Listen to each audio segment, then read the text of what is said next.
Bharath Institute of Higher Education and Research, Chennai. Admissions open for BTech, BSc Agri, BPharm, Nursing, Paramedical and Arts and Science courses.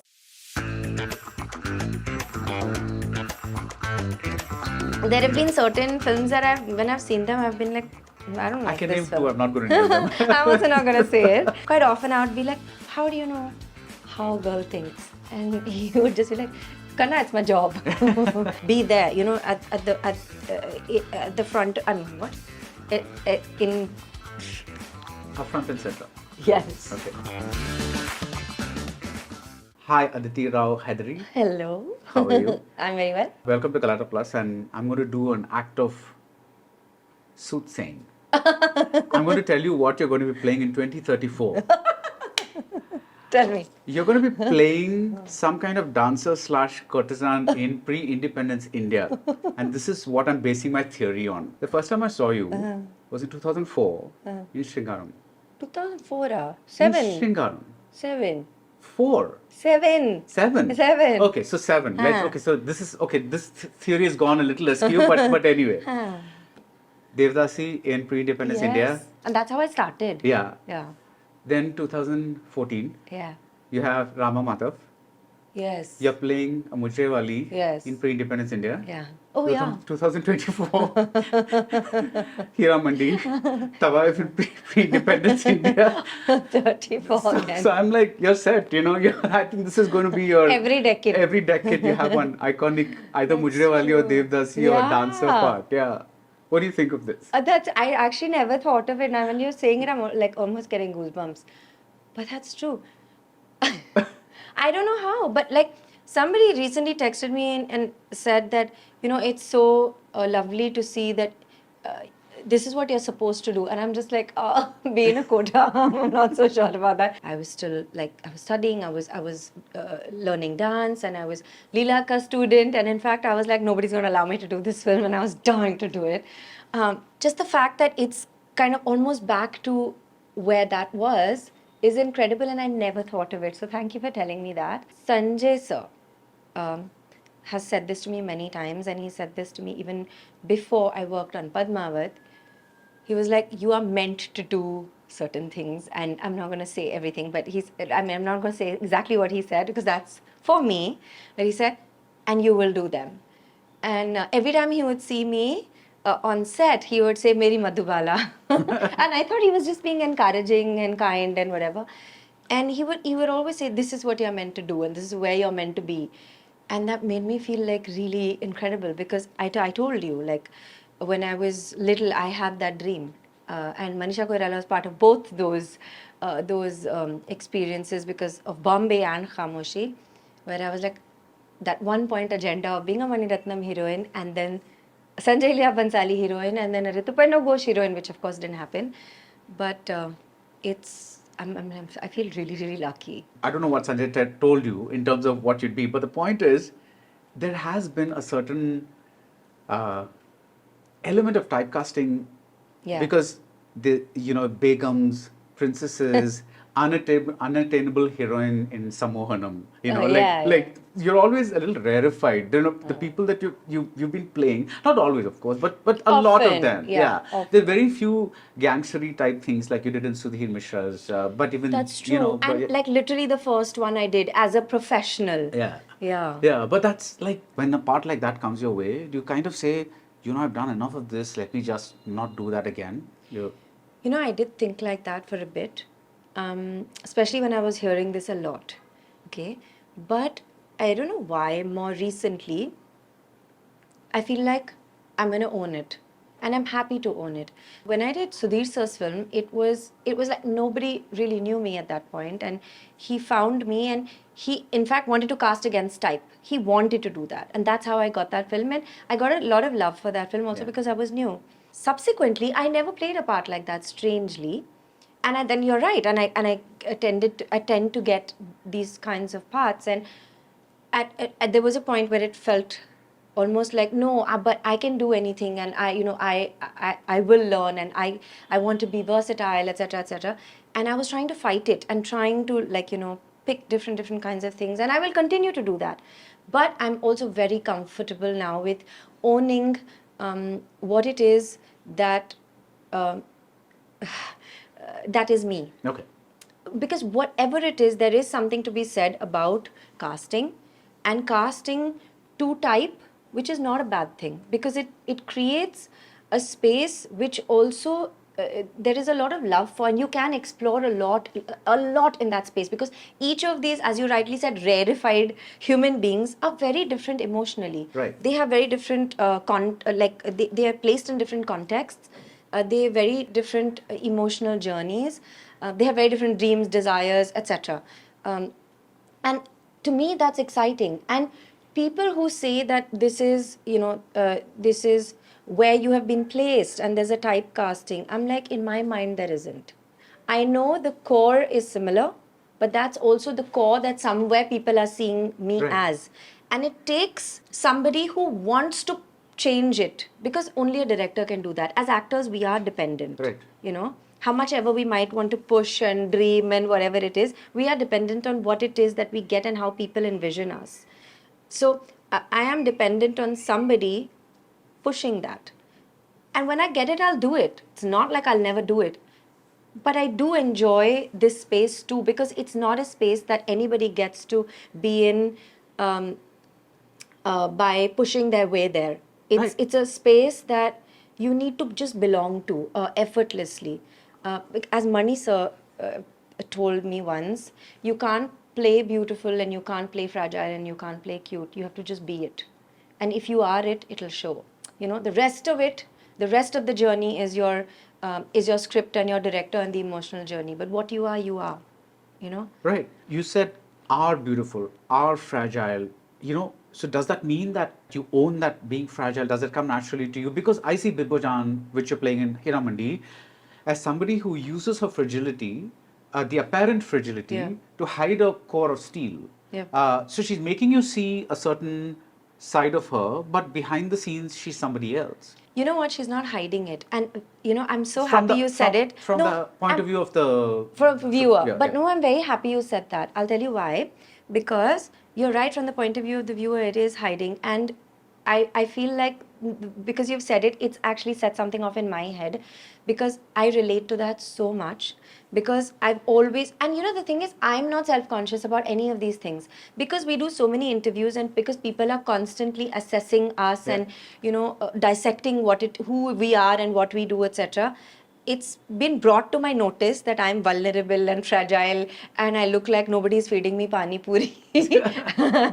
And I always do love stories. Pani Puri is the... There's a meme Okay. that says that, you know, it's very complimentary, and then it says, and she always has this longing look where everybody's eating pani puri and not giving it to her. And I love it. And I'm like, but that's true. I do look like a deer in the headlights. But that's just like how I look. So I'm like, so it is brought to your notice. Having said that, when you're sort of growing up in the industry, I'm determined not to grow up. That's a different matter. But you are made to be aware of so many things. But I like to shed that. Right. I listen to it at that point. I will be self-aware.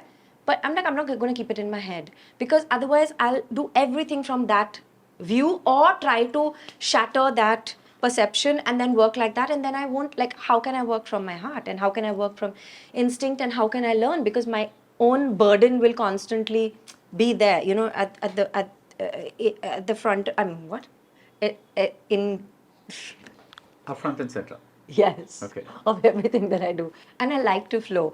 And I'll come back to what you said with Bibbojan and the hiding of this whole, you know, fearless journey that she has and this purpose that she has. Like, I feel like I relate to that so much, because people see me a certain way, but I know I'm strong. Yeah. And people say, if you do foo, she'll blow away, and if you touch her, she'll break, and blah, blah, blah.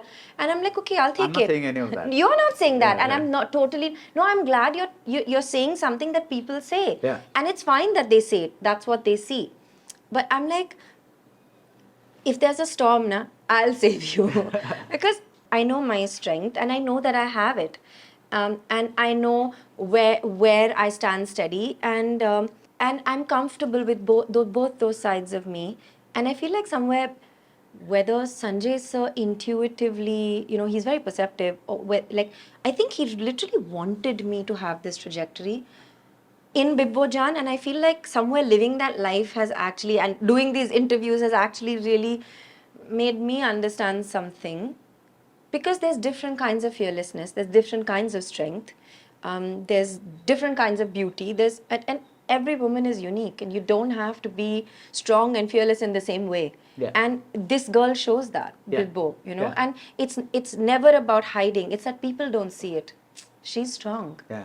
Yeah. She's so strong to keep a family together, a warring family, a crazy family. She's the loyal, pure-hearted, kind, sweet, loving. She functions from love. Yeah. But that's her biggest strength. And I feel like, you know, you're pointing out like my earlier parts, etc. I'm like, so many of the girls I've played have actually had that kind of core. And I actually feel very like lucky to have played such lovely girls. Right.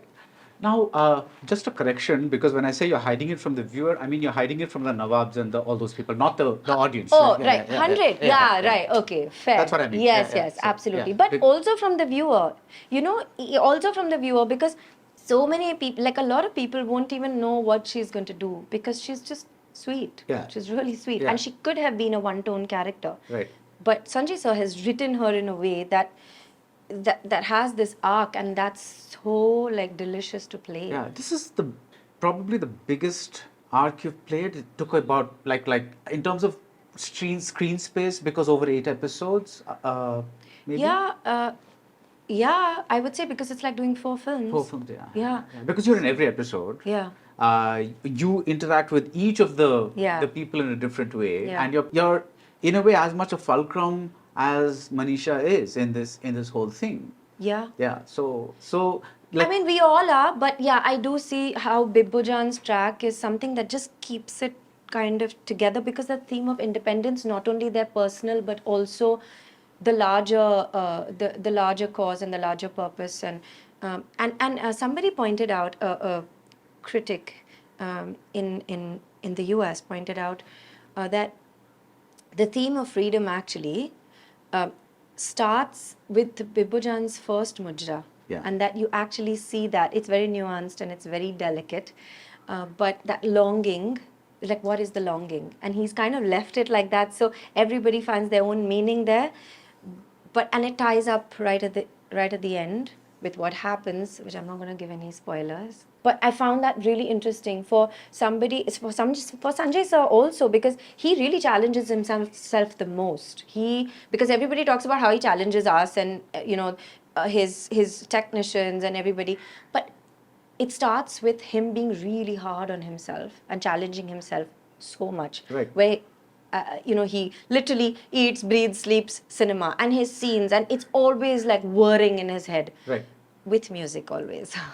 But and it's incredible, and it really that whole tying this whole thing up in his first series, to see all of this so clearly, I like, as a Sanjay sir fan and as a cinema fan, I'm just like, wow. You've had this incredibly self-made journey in this very tough industry. You have, since Shringaram. This is of what, like, we're talking almost 17 to 20 years later, that's what it's been. But I would say my working years have been 14. 14, yeah. But it's still, it's like, you just said kid in jungle gym. It's almost like watching somebody graduate from class 1, class 2, class 3, class 4, and finally Ratnam, Bhansali, like that. Yeah. No, I'm not putting out Sudhir Mishra, of course, No, but you know what I mean, know, right? yeah, You slowly find your way, then you do this random Akshay Kumar film, something, then you kind of, and now you're like, you're a completely self-made person. Yeah, and also, because now when you come from the outside, you just have I like this that you're dream. owning that and saying, instead of saying humble things like, it's destiny or something. No, but it's true. Right. Because I know that I've kind of fumbled, fallen, scraped my knees, but I don't have any regrets about it. I'll also say that, because there have been certain films that when I've seen them, I've been like, I don't like I can this name film. 2, I'm not going to name them. I'm also not going to say it, because I find it not fair. But I've been like, what is this? Like, why is it like this? But I don't regret it, because when I said yes to it, I had a dream, and that dream was and from a pure good place, heart. Yes, and I wanted to try something, and I believed the best of it. It didn't turn out like that, but that's not on me. Right. I feel like I'll say from 2010-11 onwards, because I say I own that, because that is when I came to Bombay and I actually like became a professional, and I wasn't just being one child saying I want to do films, like, you know, so proper. But I would say like from there, it's people who don't know the industry, in a way it's lovely because there's no baggage, but in a way it's also difficult because you don't have any chances to falter, at least major falter. Um, people don't pick you up and put you back on the jungle gym till Mani Ratnam finds you, or Sanjay sir finds you, or all the other lovely directors I've worked with post, I would say, a certain period. Yeah, it's kind of like learning how to ride a bicycle. Those are all valuable journeys, and I wouldn't even like to say lessons because that's really heavy, but it's like you learn, you grow, and I don't know, it's kind of fun. Yeah. Now, I wanted to tell me with a specific example of a specific scene, how, you know, because you speak of Mani Ratnam and Bhansali, and that's the two directors that you wanted to work with, how each one directs an actor. You want me to talk about both these people? They're too legendary. It's No, so but difficult. from your experience, it's like this is how this particular scene I went out to do this, and this is how Bhansali directed me, and I went out to do this, and this is how Mani Ratnam directed me. I'll actually talk about two of the scenes that were in the same spot, which I thought, and they were so different. So there's a scene in Carter Day where I'm inside that MIG. Is it called a MIG? Yeah. So Karthi and I inside that. Manisa will tell you something very, very simple to take you to the place that he wants to be, that he wants you to be. And I think because I'd spent so much time with him prepping and just talking, and he always says, we'll find Leela together. And one of the things, and this is before we started shooting, so I went to the office, and Nani sir was there. Shekhar Prasad. Yes. Yeah. Ravi Varman was there shooting, and the Mani sir was there directing. I got a monologue where I'm speaking to my tata, and it was like about my experience at the hospital. And I had been given the monologue the night before, but I mean, I tried my level best to mug it, and nothing was sitting in my head. Also, because I couldn't believe that I was going to meet Mani Ratnam, and I was going to do a screen test with him. And my front bencher, this thing was not working out for me. I was a full back bencher, nothing went in my head. So I went to the screen test, and literally like a kid, I blurted out. I was just like, the first thing I said was, I'm going to muck up the screen test, I don't know Tamil, and then you're going to throw me out, and my dream will never come true. And he just looked at me, and he was like, this is not a test to see if you can act. I just want to see if you can take my direction. And I was suddenly like, oh wow, okay.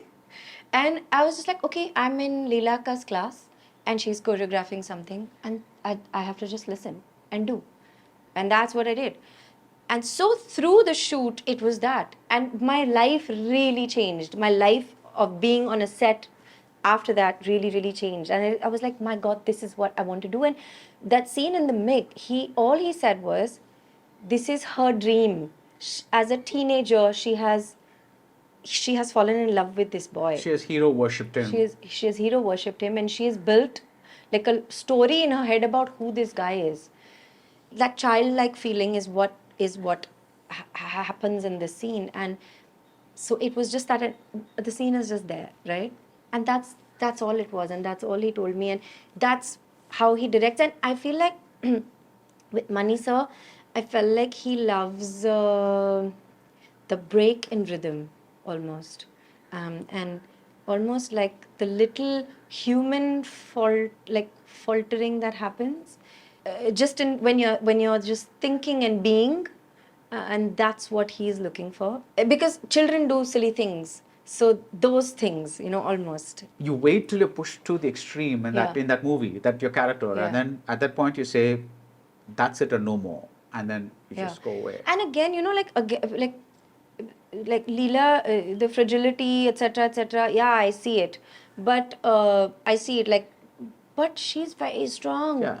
I mean, it like the strongest person is somebody who can look somebody in the eye and tell them that they love them, but this is not working, sorry. Yeah. Like, my self-respect is very important to me. And walking away. And we know that so many films have been made which are kind of like this, but where the girl has no agency and no dignity per se, yeah. you know. So I love that Manisa, for him, that is so important. You know, through it all, through the childlike fragility, the innocence, the beauty, that dignity is very important. I think Sanjay sir actually also comes from a very similar space where he, there's so much respect for women. He treats, like, a woman can come from anywhere, and but she will, in his eyes, she is a queen. Right. You know, and that dignity is always there, and you can see it in all the characters, in especially in Heeramandi, because they're all so different. So even the two loyal servants, Satto and Fatto, like Exactly. even them, I'm like, Yeah. you know, we're doing that whole. We're not just seeing the beautifully dressed up, Yeah. the tawafs, but we're also seeing the people Yeah. who are Yeah. around them. Yeah, You know, yeah. almost like a Downton Abbey. Yeah, actually, I thought of Downton Abbey, the upstairs, downstairs scene, Right? right? Yeah, Little bit. Yeah. I mean, it just Yeah. just felt like that. With Sanjay sir, I want to also, like, just speak about, like, what I felt as an actor on his set, more than how he directs or how he directed me. Like, I feel like this whole thing of this dignity and the fact that his heroines, they're very, very complete. They are not one tone. They have complexities. Again, they have agency. They are presented in the most beautiful way, which possibly can be distracting because a lot of people talk about it. But I feel, and the reason why his heroines also live on is because they have so much more than just physical beauty. They have huge and vast emotional, deep emotional graphs, and they're very interesting characters, and simmering, always simmering at, like, beneath the surface, and which makes them really, like, exciting. With Manisa, I told you, like, Manisa doesn't say very much, but what he says is precious, and I think he just knows how to say what to who, and that's what a great director is. And quite often I would be like, how do you know how a girl thinks? And he would just be like, Kanna, it's my job.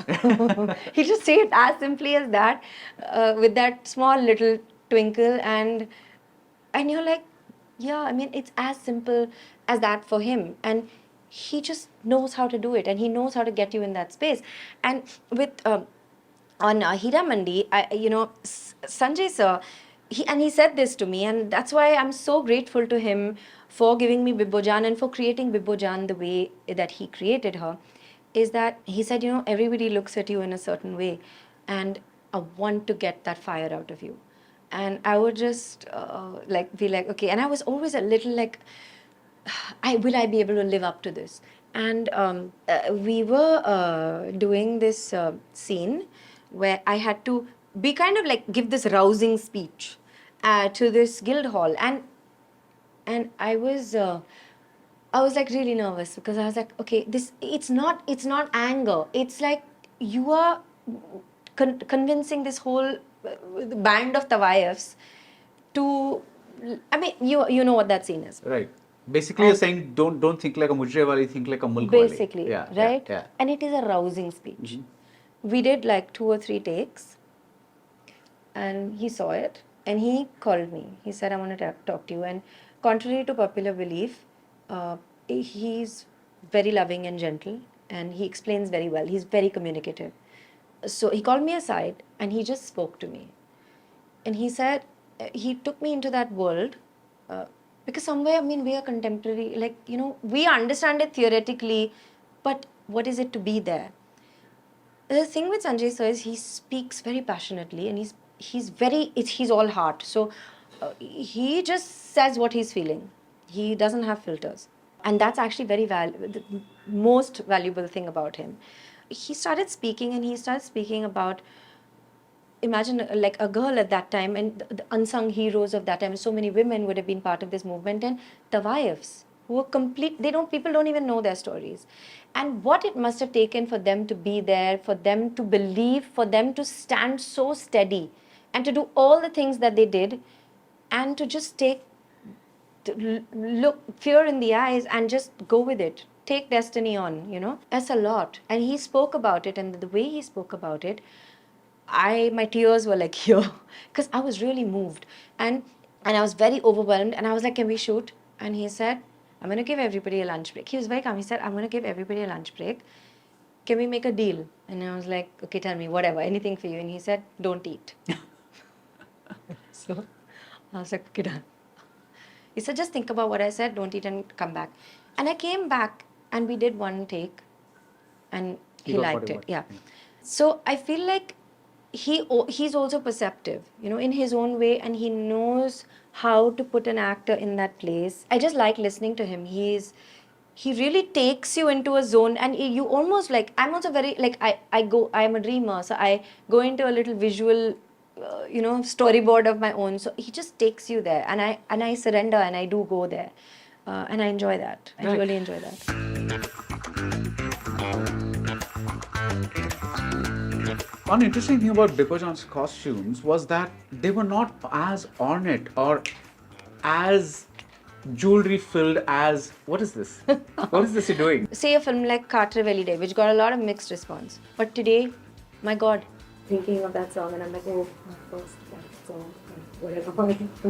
And I've come to set, and he has told me to break vessels, throw something, some bed has broken, some... Bharath Institute of Higher Education and Research, Chennai. Admissions open for BTech, BSc Agri, BPharm, Nursing, Paramedical and Arts and Science courses.